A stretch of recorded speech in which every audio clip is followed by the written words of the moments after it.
So we're continuing the mimer of Shchora and Ivanova, which is, we started on Daf Daled Amud Beis, and now we're at Daf Daled Amud Daled.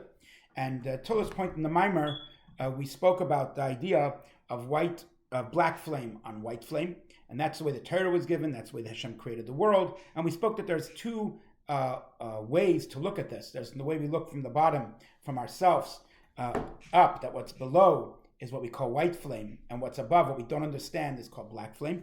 And then there is, from the Eibishter's perspective, from the perspective of above, that which is higher is white, greater revelation, and that which is lower is already a tzimtzum, a contraction, and therefore it's black flame. And we spoke that the Alter Rebbe spoke that this is the idea, that God saw the light, that it was good to be hidden, that to be able to reveal light to a lower level, it always has to come through a darkness, through a hiding, a concealment of the light in its tzimtzum. So he says now, in the beginning of Vayis Gimel, that this contraction of this idea of the light, that it's good to conceal the light in a place of darkness, is, as an example we said before, in the idea of the letters of the soul, so that we'll be able to have revealed letters in thought and speech. And for this, the Tzemach Tzedek, I think, I'm not sure, but there's a Haggah here that goes on for a little bit, which is explained as follows. So we already explained before that even though the 22 letters are really, and the form of the 20 letters are actually established within the essence of the soul, but it's not that the letters are the essence of the soul. Because the essence of the soul is higher than letters, it's higher than intellect, it's higher than midos, than emotions, it's higher than it all of that would shine in the body. It's only that a ray, a power of it, when it gets drawn down to come down into the mind, then it becomes a source to intellect that's in the mind. So a quick note, so basically there's three things here. There's basically the way we think. That's intellect in our mind. Then there's what's powering our mind to think, which is a power of the soul that brings about intellect. But then there is the soul as it was before it ever came into intellect.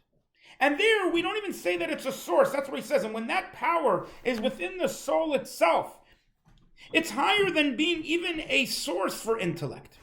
It's beyond intellect whatsoever, because at that point, all powers and any power that will ever come from the soul are all as one. So you can't, number one, differentiate between one power and another. And if you have something that's so great, where would you find that power in it? It's not even considered a source.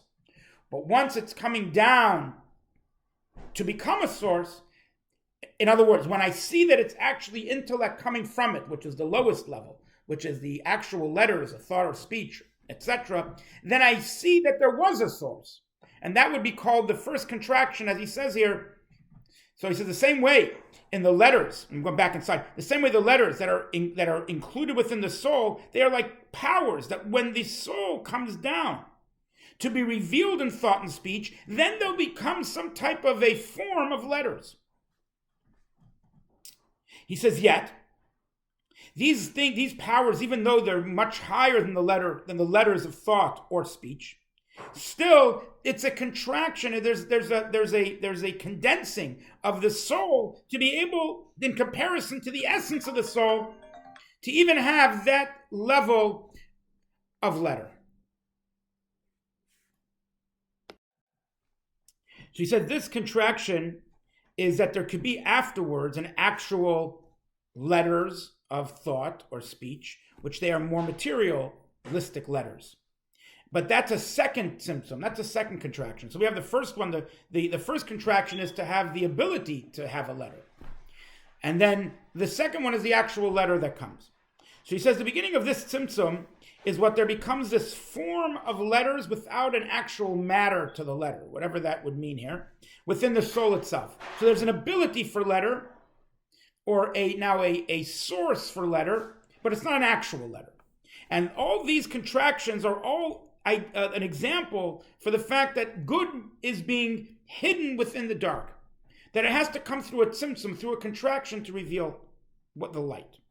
And this is what he says. It says at the Reish Hermanusa de Malka, at the beginning of the desire of the king, so to speak, at the highest levels of creation, of godliness, that God went and he carved, or he engraved, an engraving, b'tehiru ilah, in the supernal purity. And this is the idea of the tzimtzum, the contraction that was made, that there could be letters that are engraved, so to speak. What does this mean? So we see that the idea of engraving is much higher than letters that are written, because it's from within.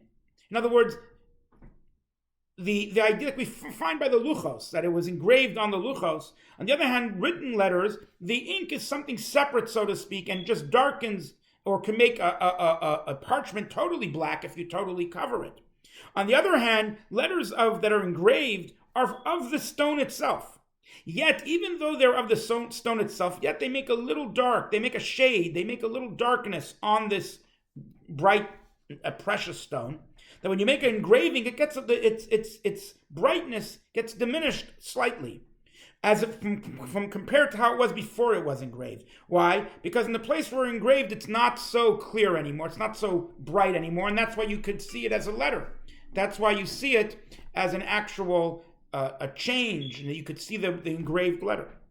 And so the example of this is understood, and this is the idea, as we say, Yashas Choshech Sisrei, that God resides within his concealment, which we're speaking here that refers to Keser Elyon, the supernal crown, as it's coming from the a level higher than it, which is the Malchus of the Ein Sof itself.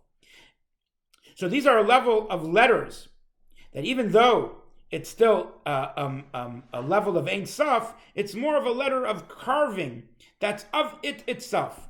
And this is higher than the level of Chachma and Bina, which is called an actual creation or something that was made, like an asiyah, in comparison to the Ein Sof, which would be then compared to ink on parchment. He says, yet, even though the Keser, so to speak, is higher, so to speak, than the Chachma and Bina, but it's lower than the Ein Sof. So here he says, so therefore the Keser is called dark. It's called darkness and a dark flame, a black flame, in comparison to the Ein Sof itself, that's even higher than the Keser, which is called, higher than the crown, which is called the white flame. And so what is the reason for this contraction? Why does this level of letters of engraving happen? It's that afterwards there could be another contraction that brings you to the level of Chachma Bina, wisdom and understanding, and the level of Gan Eden, which those are more like the example of letters that are written, ink, which are really dark. It's really a dark thing. In other words, the darkness of the engraving is not a real darkness. It just looks a little bit darker. But this is a real darkness. And this is also an example to the idea of the letters as they come from the soul, that they are the first level of letters. They are like engraved letters within the soul, so to speak, itself, that are a source that through it there could become actual letters in speech and thought, which are more material letters, which are the real black. And so even though he says in comparison to the Ein Sof, the letters of engraving are called dark, still these same letters in comparison to the letters of writing, which is a lower level like Chachma Bina, which are the source of Gan Eden, as he says from the verse that the river comes out from Eden, which means the river comes out from the garden, comes out of Eden, which is Chachma, to go down and to be the source of the Eden, of the Gan, of the garden, which is Malchus. So So in comparison to the Chachma Bina, the crown is called white flame, because it's only letters that are engraved within itself. And the same thing he says the Zoh, which is the 7 midos, the 7 attributes, the 7 emanations, the lower 7 of Atzilus, of the 10 Sfirot, the lower 7, it's called the emotive character, the motive Sfirot. So those which are in Atzilus, so in comparison to the Keser, the level of Keser which is higher, it's called black flame on white flame. And the same way the Zoh, which is, again, we just said, the lower emotive character or midos or sfirot of Atzilus, they're called in comparison to the Malchus a white light. And it is called, Malchus is called a black light. Because Malchus, it is the source of the lower three worlds of Bri, Yitzir, and Asiya. And it's called the attribute of night and darkness. In other words, because within it, the light of the Ein Sof gets concealed. To be the king, as it says, that your kingdom is the kingdom of all the worlds, which the world here, olam, worlds, is from the term of concealment. That all the worlds are made with concealment of godliness, and that's why Malchus, the source of that concealment, is called black flame. On the other hand, the level of Zoh, which is in Atzilus itself, which is a supernal unity with God, there it's called a nida, an attribute, or a measurement, or a description of day and light. This is also what it says, that you have joy and you have happiness, and joy is by night, and happiness is by day, which happiness is more of a revealed happiness. That's the idea of the revelation, where you have more revelation, it's called day. So this is what it says, that with the Yud, the Olam Haba, the world to come, was created. So this is an example of ink that's on parchment, that the parchment shows on the white flame, which the white flame, we said, is like the Ein Sof, so to speak, himself, which no mind, no thought could grasp. Only that through the Yud, a little nekuda, which is a little point, which is black, that makes this parchment darker, so that there can be a revelation and a grasping of this form of the Yud. And he says, just like in the example, that when it comes to a revelation of letters of thought, even though they're only a garment to the intellect, yet they're not really a separate thing, that they're really their own entity, because what you're thinking and what and how you're contemplating with these letters is an actual intellect, right? There's an intellect within the letters. The letters are just allowing you to have an understanding of the intellect. The same way the Yud that's on this parchment, that's on this, which is this ink, it makes the parchment dark, that you get a revelation of the form of a Yud. In other words, that this ink is not of its own. It doesn't become its own existence, its entity, that it should be considered its own thing. Only it's making the parchment black. In other words, that the parchment reveals the form of the Yud. And that's what he says, even though the letter of the Yud is from the ink, without the parchment, the background that's holding it, you wouldn't have any form of a letter at all. And that's why the rabbi said that any letter in the Torah that doesn't have vil, doesn't have parchment totally surrounding it from all four sides, is a puzzle. It's not a kosher letter. In other words, that this ink, even though, what is it doing? It's making dark, so that the parchment reveals the letter. What does that mean? In the example here of when we talk about the revelation of God, it means that the Ein Sof itself, which is we were referring to as the parchment, that is what's revealing the Yud. In other words, that the supernal wisdom of God, we say, you are wise, you yourself, meaning we see God in the wisdom. In other words, that God is being revealed, the Ein Sof itself is being revealed and shining through the Chachmei Ilah. We have to see God within it, not it as its own entity. Actually, for the other way around, the wisdom is only helping us understand the revelation from God, having a closer relationship with Hashem. And he said, this is what it says. That's also why in the Nimshal, in this parable, in the lesson, that through these contractions, it gets revealed the light of Hashem himself, in its essence, in its glory, down here, revealed down here. And that is what it says, that with the Yud, the world to come was created. In other words, the world to come is the place of pleasure of the Neshamas. So what is the pleasure of the Neshamas? He's saying it's black flame on white flame, meaning there is black flame, it's coming through letters, and specific contractive things that have been contracted. Yet what's really being revealed? What is the real pleasure in the white, in God himself? The letters are only bringing out the light of God that's being revealed. And he says, look, and he brings a few other places here about the letter Yud, how it's smaller than all the other letters, and he brings down that this is like a small vessel with a great amount of light. The little Yud is a small vessel. That is enough to make a revelation of the great white that's behind it, of the Ein Sof itself, which is a much greater than just the letter as it stands on its own. He says in the Kitzur here that this contraction is like the idea of letters within the soul, that afterwards they get drawn out, that it could become actual letters of thought.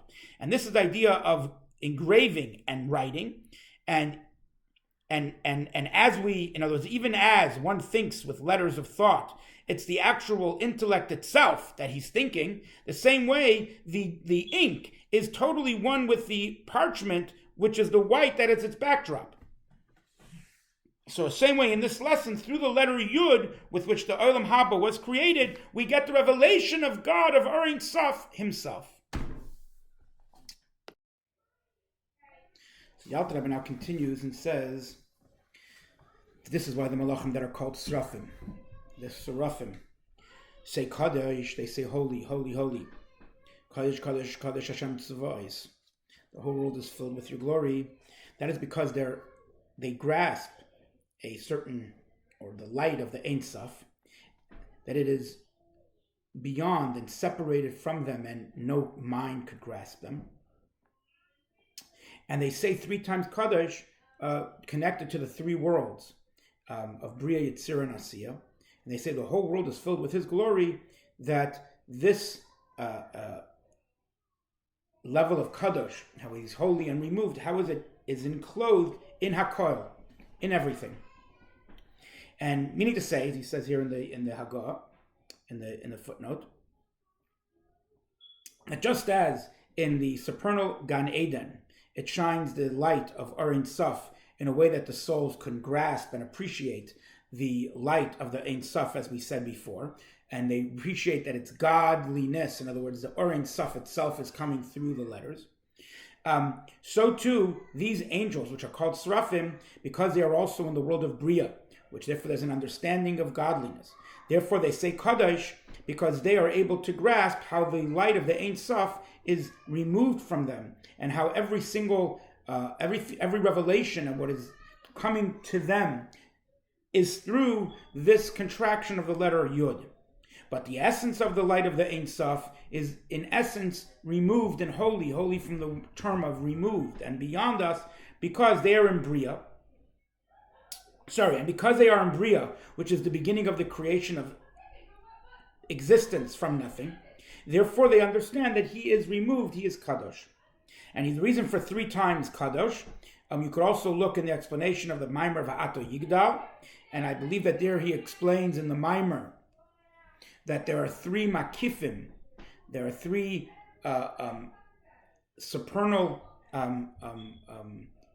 transcendent levels of light that are beyond the world of Atzilus, that come from Ein Sof, and that would be these 3 connected to. And then in the Maimer Achri Avai Lekechem Telechu, he explains that this is the level of Memala Kol Almin, and then within Soiviv itself, in other words, the light that fills the world, and within the light that transcends and surrounds the world, there's a level of Atik as well as Arich, and it corresponds to those 3.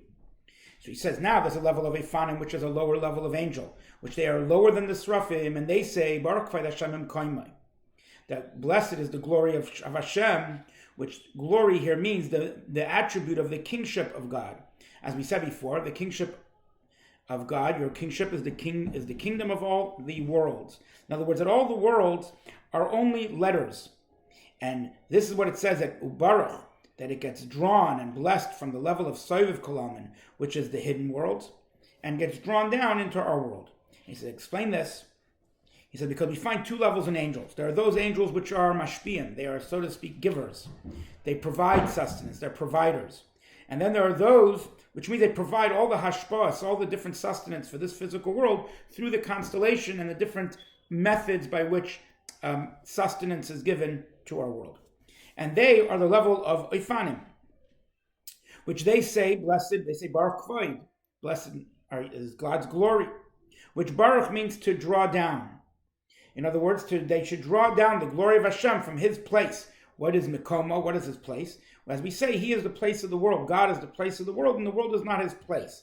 Meaning the 6 Sfirot, which are considered the Shishik Tzavos, which are the 6 directions spiritually, they are really the place of the world.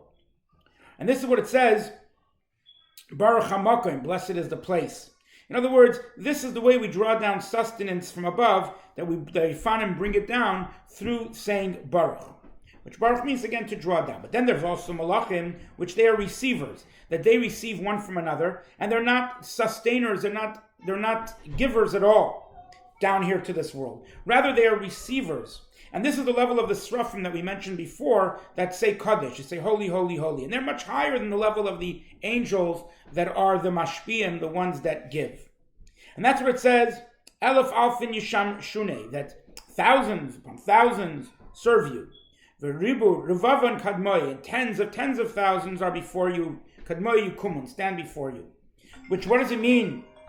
Kadmoi Yukumun, that they stand before you. In other words, these are the Serafim, the higher ones that receive, that they're the ones who say Kaddish, therefore they're standing before you. Okay, and he mentions a few other places. And that's what he says. It says in our davening, we say Yotzer Or Uvari Chayshech, the one who forms light and creates darkness. Which Yotzer, form, is from the world of formation. Which Yitzira, which is the level of light, he said, which there comes the sustenance down here. That's the level of the Ofanim, which they give sustenance to the lower world, to all animals and all wild animals, and even a child until the age of 13 gets his sustenance in the level of Ofanim. And therefore it's called light, because is what we said before, it is like the white flame in comparison for us, because it shines and it gives us sustenance down here. On the other hand, Barei Chayshech, which means he creates darkness, that's the level of the Serafim, that they are in the world of Bria, of creation, the world of creation, which there you have a black flame, which is dark. And that is because they are constantly in a ascension to go higher, because they're saying Kadosh, God is removed from us, and they want to reach God in the way that he is removed.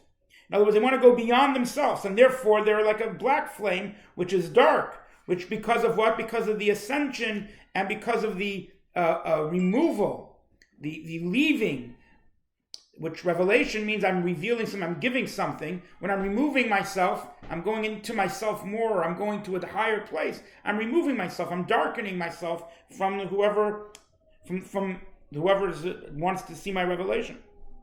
So the same thing also, we find this idea of Kadosh Baruch, that there's this idea of holy and blessed. Because Kadosh, holy, is what is separated and no mind could grasp. And that's the level, as we said before, that that within the darkness is where his hidden, where he rests. As we said before in the second ois. On the other hand, the level of Baruch, that's the idea of the white flame, that to have a revelation down here. So that's all the way it is when we look at it from below, looking up. But if you look from the other direction, you look from the other perspective, from above, looking down, it's the other way around. That the level of Kadosh, the level of holy, which is the higher level of the Serafim, that's called the white flame. In comparison to the level of Baruch, Kvod Hashem, which is the level of Malchuscha, the kingship, which is the letters of speech. Why? Because Kadosh, which is the level of the crown, and Baruch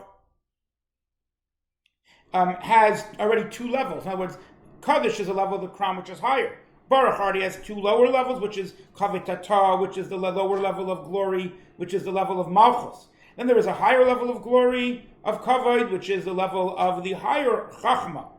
But all of that is considered black flame in comparison to Keser, as we've spoken before about the idea of the ink on the white parchment. Okay, so he says it comes out therefore that Kadosh Ubaruch, that these angels say this is the same concept of white flame that is on the black flame, as we said before. It's interesting, the whole time he's been saying black flame on white flame, and here he changes that. But okay. So he said this is why God is himself is also called with these two levels together. Kadosh and Baruch, blessed and holy, or holy and blessed. Because that's the way also any revelation of godliness which comes down, which is in a way of Kadosh, holy and blessed. In other words, there's a part that is being separate, and there's a part that's being revealed. And see, this is what the Ofanim, these lower angels, because they hear this level of holy, that the higher angels, the Serafim, are saying, therefore they try to rise and they try to get above themselves with this great commotion, and this commotion is their nullification in the light of the Or Ein Sof to go out of their concealment and what they are able to comprehend, and according to their measurement of intellect, or whatever intellect, or whatever word you want to use, their balance of consciousness, because they're hearing something new that is greater than what they could really comprehend, and therefore they're losing their so to speak mind. Here we're talking about consciousness. They're losing their own self-awareness, losing it in this greater concept that's beyond them, that God is removed. Kadosh. On the other hand, the Serafim, even though they're also nullified for sure in the light of the Or Ein Sof, and even more so than the Ofanim, and at a greater level, but yet the Serafim, as we say, they stand mima'aloi, they stand higher. In other words, that this grasping God as being separate and being beyond them is not some novelty to them. And it's not beyond their consciousness or their awareness. And therefore, it doesn't say by them with great rash, with great commotion, like it says by the Ofanim. And he's looking at the Maimer of Haymi. This is a little bit like the idea of the difference between a city dweller, a person of the city who sees the king, or a villager who sees the king. The person who lives in the city and sees the king all the time, it's not a big deal to him. He doesn't get as excited. And he said this is the same difference between weekdays and Shabbos.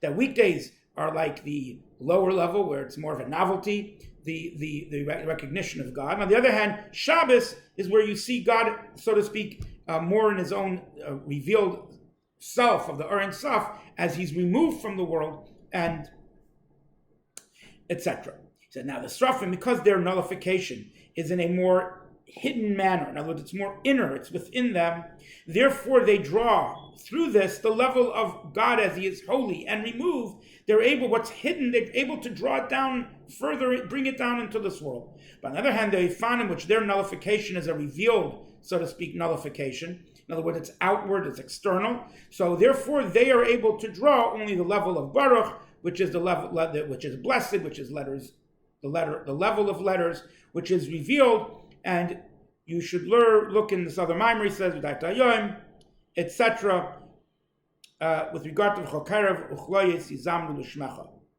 Anyway, the Kitzur, he says that this is also the idea that the Serafim say Kadosh, and the Ofanim say Baruch. Because the Serafim, they come from the world of Bria, which it says he creates darkness, which is the flame of the dark flame, which is they stand before God in a nullification, and therefore they say Kadosh, that God is removed, and he's in a place of darkness. They see him beyond us. On the other hand, the Ofanim come from Yetzirah, which is a world of formation, and therefore they're able to be mashpia, they're able to sustain and give it lower into the world, and they say Baruch Kvoid, and all this is called this way from the perspective of us, from below to above. Just a note that probably one of the ways we can look at this here is that what he's different between the Serafim and the Ofanim is that Serafim see God beyond their own revelation or sustenance that they get.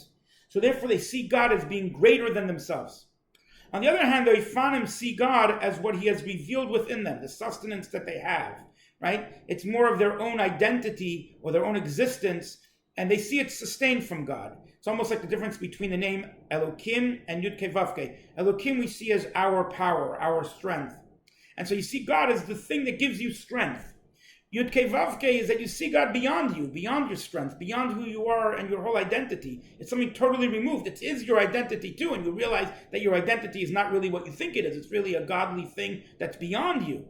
But the Serafim understand that. They see beyond themselves in this revelation of godliness. They see that the godly is not really what they're seeing, it's actually beyond. On the other hand, the Ofanim, they're only seeing what they see, and they see it as godly revelation, and they think this is revelation of godliness, and they're hearing, as we just said, no, God is really something well beyond this, just being revealed through this. Okay. He says now in Ois Daled, in the fourth chapter here, he says, so all these things, like everything we've just mentioned here, is also in the service of God in every single person, in the level of Ava Gluya, in his revealed love, and in his level of hidden love. And he says that these two things are reflective of these two levels before, of Ofanim and Serafim.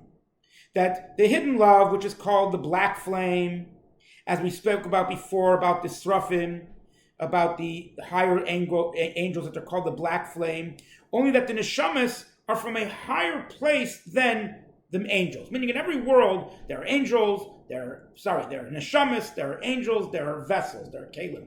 And neshamas is a more inner, higher level within a world.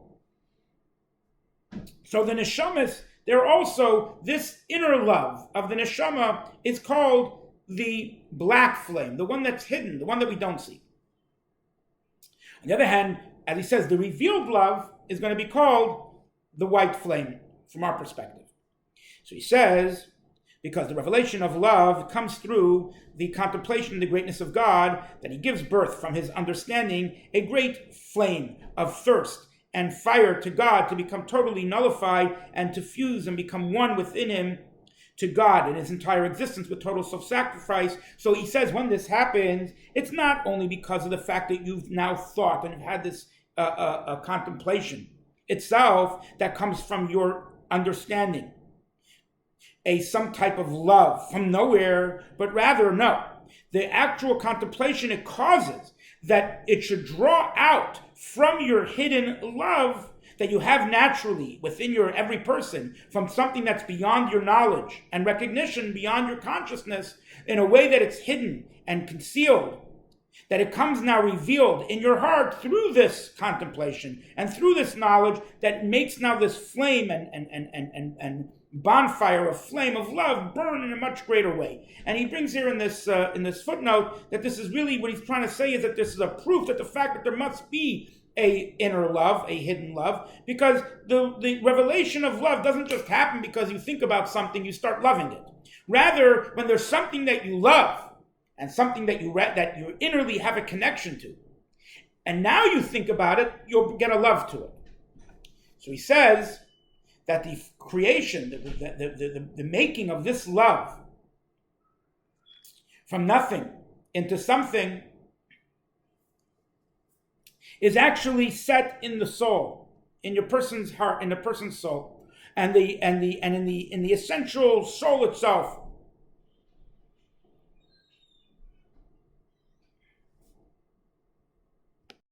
Let's do that again. So the creation of this love from, so to speak, nothing to an actual love is something that is established within the soul, which the essence of the soul is, as we said, intellect and its emotions, love and fear, because it is a part of God, so to speak, from above. Or it's not so to speak, it's a part of God from above. And therefore, he's like a son that gets drawn from the intellect, from the brain of the Father, which naturally doesn't want to be separate from his unity and his oneness with God. And he's able to give over his soul for self-sacrifice, for Kiddush Hashem. And it says in Tanya. And as you see, look in the Maimer B'Yamashmini, that the source of this love comes from the level of Kedem. Kedem means something that's the origin of places. From a place of my thoughts are not your thoughts, a place where the darkness is. And this, he says, at the same level as what it says on the other side of the river. From beyond the river is where our forefathers came from. In other words, it says, Alu b'machshava, they came up in the thought of God, which here he's speaking, this refers to the inner moichin, the inner wisdom, which is the letters that are carved, as we said before, that God carved or engraved letters in Tehirui law, which is the idea of the neshama that you placed into me is pure. In other words, from this level of tahirei, of this pure place. And these are the letters the letters that come from within itself. And he says, this is what we say, that the sun, that don't look at me because I'm tanned, because the sun has tanned me, because this is the white flame.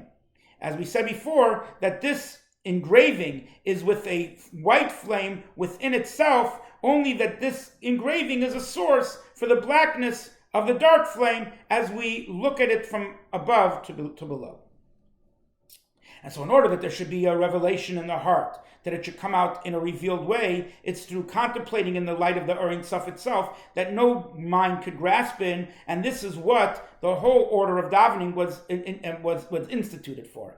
And first having the Pesukah de Zimra, the songs of praise, and the blessings of Yotzer Or, That first we speak about how in his good he hid, he renews the world every moment. And then we learn about that. We read about how we speak about it. We say how the angels say Kadosh, etc. And this is all a commotion, an excitement of a novelty of understanding. Why? Because at night when we were sleeping, it's like 1/60th, 1 in 60 of death. And in the morning you become a brand new existence, and God blows within us a new soul. And so this is a commotion, a novelty that's happening. We see the light. And we'll speak about this in a moment to preach this all together. He says, and after, and the verse says that first there's rash, first there's a commotion. And after commotion, then there's a fire, then there's flame. Which he says the flame here refers to the level of Shema, Krishma, of loving God. As it says, the flame of God is the soul of man. And like a flame that naturally ascends to its source, as we say that to God my soul I lift up, and that is I want my thought to be one with the thought of God, and my speech to be one with the speech of God. As it says, "V'dibarta bam," I'll speak in the words of Torah when I'm sitting in my home, etc. And this is the real true revelation of the true light of love in the depth of a person. Only first to be able to have that true love within oneself, that you become united with the thought and speech, so to speak, of God, you first have to have the commotion, the level of darkness, as we know by the creation of the world. First there was darkness, then there was light. As it says, first there was evening, then there was morning. One day that Erev, evening, which is a level of darkness, and only afterwards there's the morning that gets revealed, the light of day, in a way that you could feel this oneness with God in a revealed way. He said, but then after this level of flame, which is, as it says in the pasuk, it says, Kol Mamadaka, there's a quiet, silent sound. And that is the davening of Shemona Esrei, the 18 brachas, where we say, Baruch atah Hashem Elokeinu melech haolam. We say, blessed are you God, creator of the world, etc. That we should draw down from the level, in other words, the name of God, Yud-Kei Vav-Kei, which is the Ein Sof itself, in its essence, as it says, there is the King himself, and this revelation should be down here within his kingship. And we said, Machuscha Machus Kol Elamim, and how does that happen? It's through, as we said, Baruch atah Hashem Elokeinu, that God is our Elokeinu. Elokeinu means our Lord, our might, our strength, meaning that we, as we are of strength, of the nature that we are, actually, what are we? Avaya Elokeinu, that God, we're nullified to God. And therefore we also draw it down that he becomes king of the world, into the world. And this we'll understand now why we say, don't look at me, because I am blackened. What is, when we say shechar, it means a double blackening. So he says, this double blackening is because this love of itself, which is the hidden love, is hidden, that it's not seen or revealed in our heart. But also, it's covered within a sackcloth, within a dark garment, meaning our animal soul. That it's hidden within the animal soul as well. So in other words, there's a double blackening here. In other words, from the perspective of from our perspective, we see things from below up, and also from the top perspective, the same thing, you'll have both ways. In other words, because from below, darkness or blackness is what we don't understand.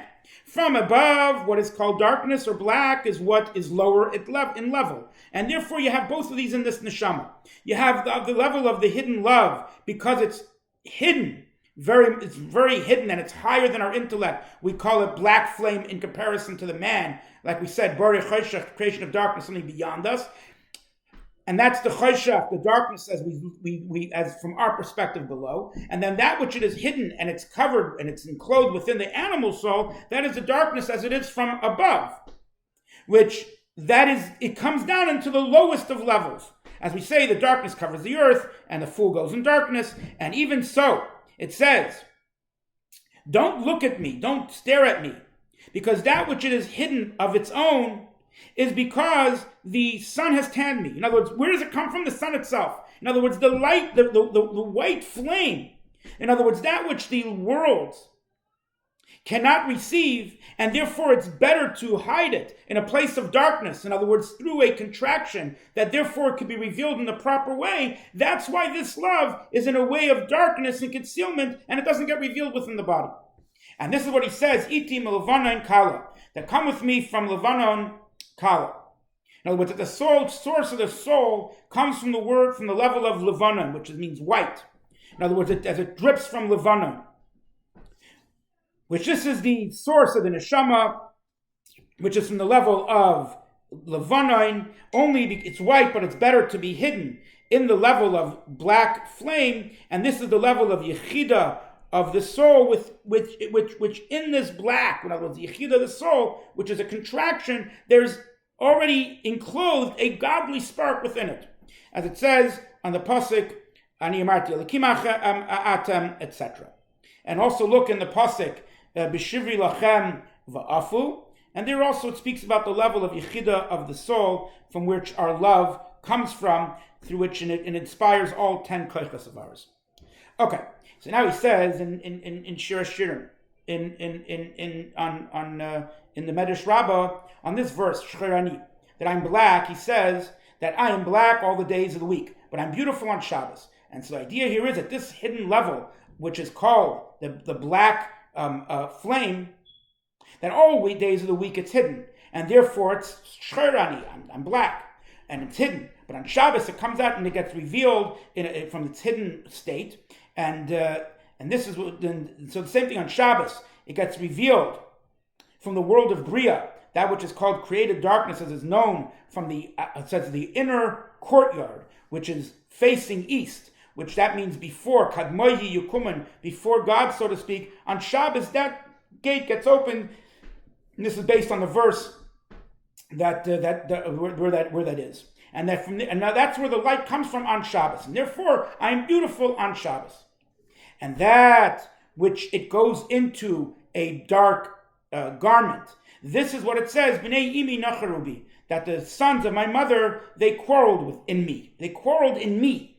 And so he says, nicharu, quarreled is like it's happened. In other words, that the sons of my mother, who are they? In other words, from Malchus, where I come from, there's also in the world, there's a Sahara, and there's all these chambers of the Klipas Noiga, who they get their sustenance from the level of the Malchus. As we say, that Malchus is what rules all, and they are the source of all bad midas. So they themselves, they quarrel and they burrow with their cravings. But where are they? They're within me. They've also come. They've enclosed themselves within me, and from there comes out all bad. But the bottom line is that they don't have any effect on my godly soul in its essence, central love, because that stays forever and it's strong, as it says that my glory I will not give to any other, and therefore it's able at any moment to strengthen itself and actually rule over all of them, and to change them from one extreme to the other, to be totally with self-sacrifice before God. And therefore our rabbis taught us that even those who are sinners amongst the Jewish people, that Gehenna will expire, but they will not expire, because the source of their soul is from the Ein Sof itself, that has no end and has no boundary. And therefore the sons of my mother, they quarrel in me. In other words, they have some effect of evil, but they when they do it, they'll be gone. On the other hand, our neshama, my godly spark, my godly soul, that you blew into me has no end, has no boundary, and the proof is that even a sinner amongst Israel, still his love is complete. Why?